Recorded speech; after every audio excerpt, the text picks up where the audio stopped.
Hello, hello! Andito nga kami sa park kasi maglalaro kami ng badminton. At itong si Nia, puro pa-cute na lang sa camera kasi hindi naman daw siya marunong mag-badminton. Malaki na talaga si Kuya Zeb. Tignan nyo naman, nakakalaro ko na siya sa badminton. Next time, magba-volleyball naman kami.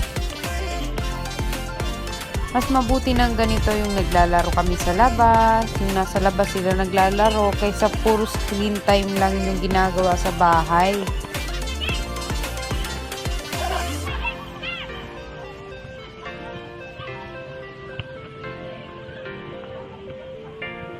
At eto na ulit ang aking prinsesa. Sabi ko, gusto mo ba ng ice cream? Pero yung sumagot, yung kuya niya, Mami, gusto ko ng ice cream. At ayan, bumili muna kami ng ice cream. Adila, ano mo?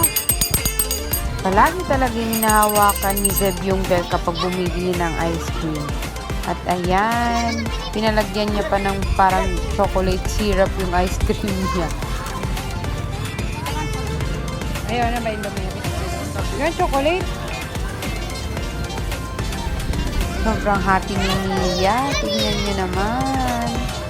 Ngayon lang ulit nakapag-ice cream yung dalawa.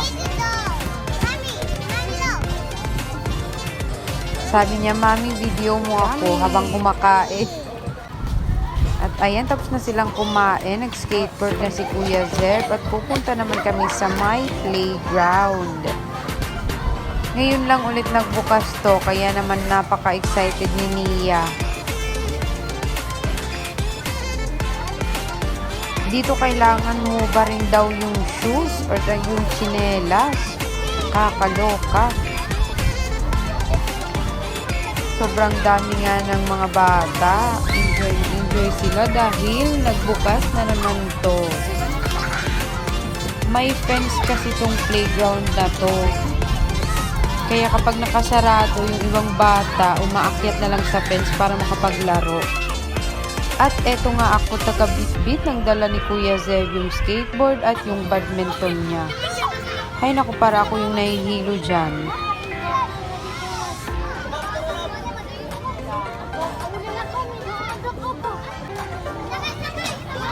Oops!